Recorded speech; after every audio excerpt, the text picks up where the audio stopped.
Very good morning students, welcome to the class. Today we will start 5th chapter in your civics book and the name of your chapter is judiciary. ठीक है, judiciary क्या होती है students? Judiciary का मतलब होता है न्यायपालिका.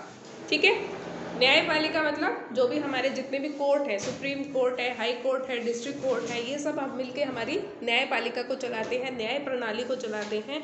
ठीक है, जस्टिस सिस्टम को जो है मेंटेन करते हैं, मैनेज करते हैं कंट्री के, तो इनको हम बोलते हैं हमारी जुडिशरी. ठीक है, जुडिशरी का क्या काम होता है? देश की न्याय व्यवस्था को बनाए के रखना. ठीक है, सरकार से एक होती है गवर्नमेंट, एक होती है जुडिशरी. सरकार से इंडिपेंडेंटली वर्क करती है. इंडिपेंडेंटली वर्क करने का मतलब है कि सरकार का किसी तरीके का प्रेशर नहीं होता. अभी रिसेंटली आप अगर न्यूज़ को फॉलो कर रहे हैं, आपने देखा होगा सुप्रीम कोर्ट ने क्या करा है, स्टे लगाया है. जो भी कृषि कानून, कृषि बिल आए हैं उसके ऊपर स्टे लगाया.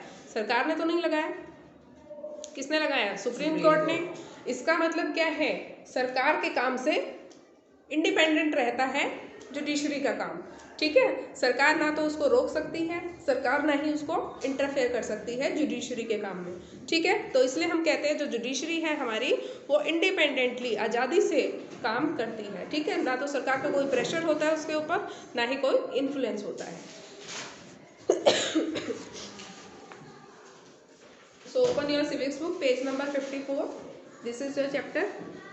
एक ओवरव्यू लेते हैं पहले फटाफट. A glance at the newspaper provides you a glimpse of the range of work done by the courts in this country. But can you think of why we need these courts? As you have read in Unit 2, in India we have the rule of law. Rule of law क्या होता है? कानून के according जो है हमारे देश में काम किया जाता है. रूल ऑफ लॉ है. What this means is that law apply equally to all persons and that a certain set of fixed procedures need to be followed when a law is violated. इसका मतलब क्या है? Rule of law का मतलब क्या होता है? कानून के सामने सभी लोग बराबर हैं. राइट टू इक्वलिटी क्या कहती है? कि सभी नागरिक कानून के सामने इक्वल हैं, चाहे वो किसी भी कास्ट के हैं, किसी भी जेंडर के हैं, किसी भी रिलीजन के हैं, कहीं भी उनका प्लेस ऑफ बर्थ है, सभी कानून के सामने समान है, इक्वल है. इसके अलावा अगर कोई भी किसी भी कानून का उल्लंघन होता है तो एक सेट प्रिंसिपल है. ठीक है, उसको ठीक करने का. ठीक है, उसको फॉलो. ऐसा नहीं है कि कानून तोड़ा है तो कुछ भी आपको सजा मिल जाएगी, ऐसा तो नहीं होता ना. अगर आप कानून तोड़ते भी हो तो आपको सजा देने का जो प्रावधान है उसके लिए भी एक सेट रूल्स बने हुए हैं. ठीक है, ऐसे तो नहीं सीधा उठा के जेल में डाल देते हैं. पहले क्या होता है? मुकदमा दर्ज होगा.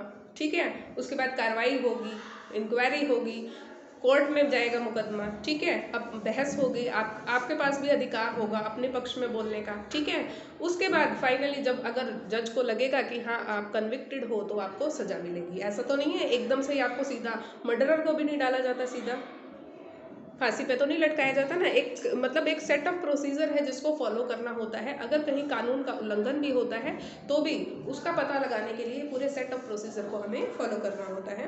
To enforce this rule of law we have a judicial system that consist of the mechanism of courts that a citizen can approach when a law is violated. अब ये रूल ऑफ लॉ को apply करने के लिए देश में हमारे पास हमारा जुडिशरी सिस्टम है.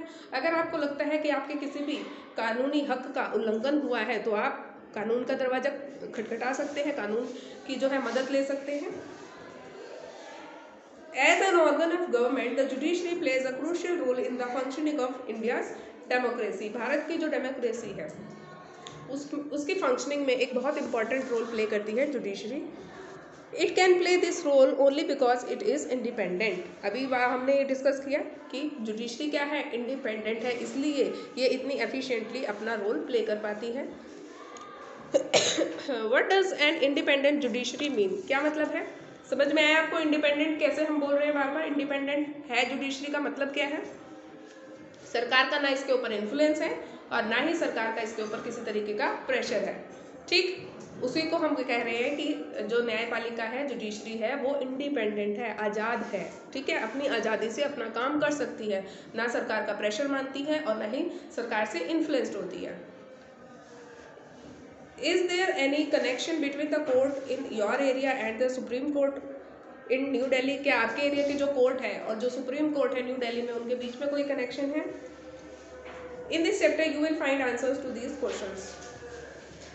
What is the role of the judiciary? सबसे पहले रोल देखते हैं हम जुडिशरी का. रोल क्या होता है? Courts take decisions on a very large number of issues. They can decide that no teacher can beat a student or about the sharing of river water between the states, or they can punish people for particular crimes. देखो कानून का काम क्या क्या है, छोटे से लेके बड़े से बड़े मुद्दों को सॉल्व करना। जैसे कि एक टीचर, अभी आपको पता है स्कूल में बच्चों को पीटना बैन है, ठीक है, तो एक टीचर बच्चे को ना मारे, ये भी कानून उसका ध्यान रखेगी, ठीक है। अगर ऐसा होता है तो जो है कानून उसके खिलाफ जो है एक्शन ले सकता है। इसके अलावा जो रिवर डिस्प्यूट होते हैं, रिवर डिस्प्यूट्स क्या होते हैं, एक नदी है, दो राज्यों के बीच में से बहती है, दो राज्यों के बीच में उसके पानी को लेकर डिस्प्यूट होता है, लड़ाई झगड़ा होता है, उसको भी सॉल्व करेगी। इसके अलावा बहुत सारे ऐसे इश्यूज होते हैं, अभी जैसे जो एक कृषि बिल आया है, इसको भी तो सॉल्व कर रही है अपने आप से इनिशिएटिव लेके। तो बहुत सारी चीजें ऐसी हैं जिनको सॉल्व करती है हमारी जो कोर्ट होती हैं। Broadly speaking, the work that the judiciary does can be divided into the following.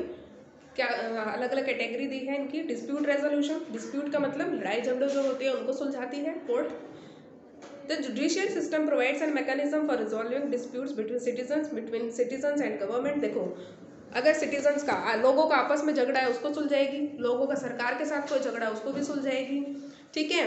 इसके अलावा स्टेट गवर्नमेंट का सेंट्रल गवर्नमेंट के साथ अगर कोई झगड़ा है उसको भी रिजॉल्व करेगी। तो झगड़ा किसी भी तरीके का हो, चाहे पर्सनल है, चाहे सरकारों के साथ आपका झगड़ा है, चाहे सरकारों का आपस का झगड़ा है, दो राज्यों की सरकारों के बीच कोई झगड़ा है वो भी जो है कोर्ट सुलझाएगी। स्टेट गवर्नमेंट का सेंट्रल गवर्नमेंट के साथ कोई डिस्प्यूट है उसको भी रिजॉल्व करेगी। इसके अलावा है जुडिशियल रिव्यू, ये इंपॉर्टेंट है, जो रोल है, फंक्शन है। जुडिशियल रिव्यू क्या होता है वो समझते हैं। As the final interpreter of the constitution, interpreter समझो पहले क्या होता है। कॉन्स्टिट्यूशन का इंटरप्रेटर कौन होता है, जुडिशरी।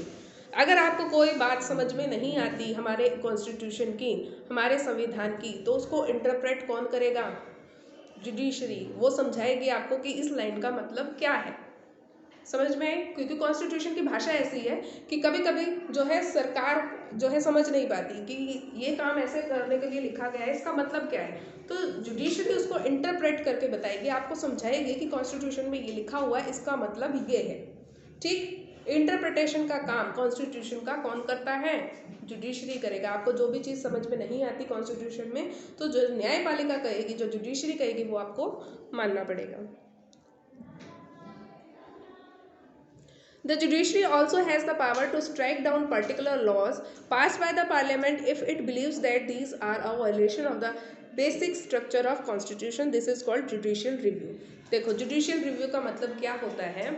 देखो हमारे वैसे तो हम बहुत सारे अमेंडमेंट कर लेते हैं अपने कॉन्स्टिट्यूशन में, ठीक है। कोई भी चेंजेस लेके आना होता है, किसी कानून में संशोधन करना होता है, हम कर सकते हैं। ऐसा तो नहीं है ना 70 साल पहले जो कानून मतलब हमारा कॉन्स्टिट्यूशन जब हमने बनाया था आज से 60-70 साल पहले, उसको हम एज इट इज़ अभी तक फॉलो कर रहे हैं। समय के साथ साथ कुछ चेंजेस भी करने पड़ते हैं, ठीक है। तो हमें कॉन्स्टिट्यूशन अलाउ करता है कि कोई भी चेंजेस हमें करने हैं हम कर सकते हैं, कुछ एडिशन सब्ट्रैक्शन करना है कर सकते हैं, लेकिन जो बेसिक स्ट्रक्चर है उसको हम चेंज नहीं कर सकते। कहते हैं ना जो एक बेसिक उसका जो करेक्टरिस्टिक है हम उसको ख़त्म नहीं कर सकते हैं। तो कानून का ये काम होता है, जो हमारी जुडिशरी है उसका रोल होता है कि वो ये ध्यान रखे कि कानून कौन बनाता है, जुडिशरी बनाती है।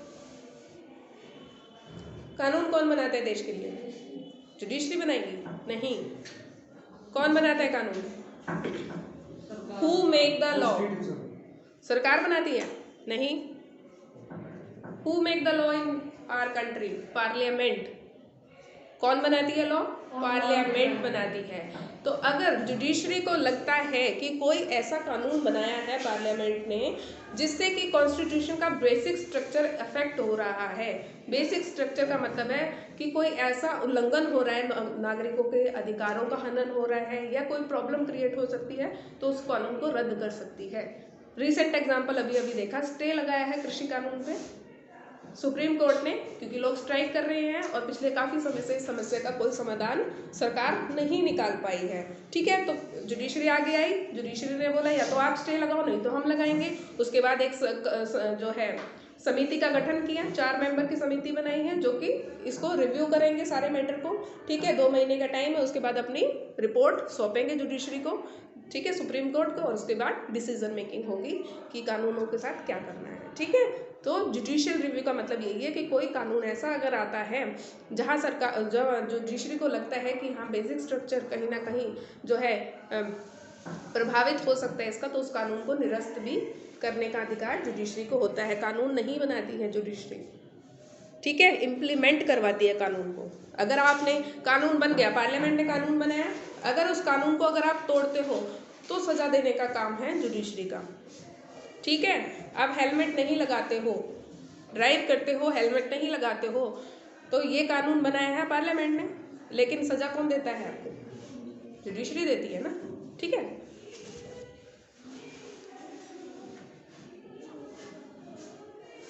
नेक्स्ट है upholding the law and enforcing fundamental right.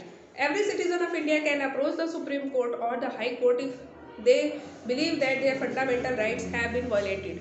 देखो, सबसे इंपॉर्टेंट चीज जो आपको पता होनी चाहिए, हमारे को कुछ फंडामेंटल राइट्स मिले हैं, हमारे संविधान ने, हमारे कॉन्स्टिट्यूशन ने हमें कुछ फंडामेंटल राइट्स दिए हैं, दिए कि नहीं दिए हैं? दिए हैं फंडामेंटल राइट्स।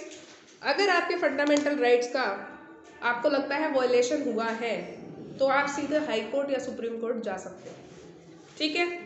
आपको अपने डिस्ट्रिक्ट कोर्ट में जाने की भी ज़रूरत नहीं है, सीधा हाई कोर्ट या सुप्रीम कोर्ट आप जा सकते हो अगर आपको लगता है कि आपके जो फंडामेंटल राइट हैं उनका वायलेशन हुआ है, उनका उल्लंघन हुआ है, ठीक। For example in class 7 book you read about Hakim Sheikh. Hakim Sheikh के बारे में पढ़ा था पिछली क्लास में आपने। An agricultural laborer who fell from a running train and injured himself and whose condition got worse because several hospitals refused to admit him.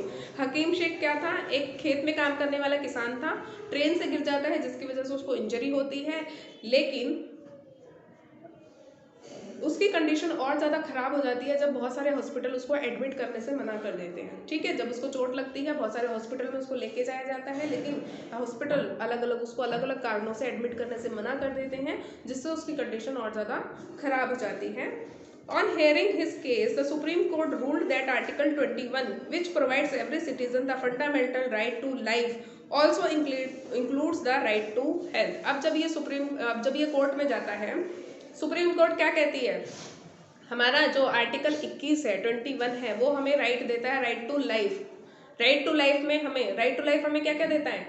हमें education पाने का अधिकार है, हमें अच्छी हेल्थ और शेल्टर यानी कि रहने की जगह प्राप्त करने का अधिकार है। तो राइट टू हेल्थ आ गया यहाँ पे, फंडामेंटल राइट हो गया, लेकिन हॉस्पिटल ने उसको मना किया उसका ट्रीटमेंट करने का, उसको एडमिट करने का, तो इसका मतलब उसका फंडामेंटल राइट का क्या हुआ? उल्लंघन हुआ, वायलेशन हुआ।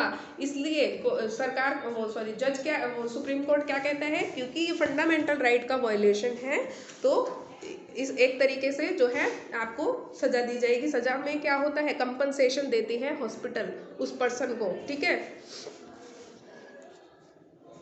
It therefore directed the West Bengal government to pay him compensation for the loss suffered, as well as to come up with a blueprint of primary health care with particular reference to treatment of patient during an emergency. इसके बाद जो supreme court है वो क्या order करती है waste Bengal के सरकार को कि उस पर्सन को कंपनसेशन दिया जाए। बाद में तो देखो कंपनसेशन नहीं दिया जाता है, ट्रीटमेंट तो हो गया उसका, कहीं ना कहीं तो हो ही गया होगा। उसके बाद सरकार को ऑर्डर देती है कि आपने इसका जो है मौलिक अधिकार होते हैं फंडामेंटल राइट, उसका उल्लंघन किया है, इसलिए आपको इसको कंपनसेशन देना पड़ेगा। साथ में आप अपने राज्य के लिए प्राइमरी हेल्थ फैसिलिटी की आपकी क्या कंडीशन है, इंजरी किसी को होती है, इमरजेंसी किसी को होती है, तो आपकी क्या क्या फैसिलिटीज़ है, आप हमें उसका ब्लूप्रिंट तैयार करके देंगे, ठीक है। तो कहने का मतलब ये है कि अगर आपके जो फंडामेंटल राइट है उनका उल्लंघन होता है तो आप सीधा सुप्रीम कोर्ट, हाई कोर्ट जा सकते हैं, ठीक।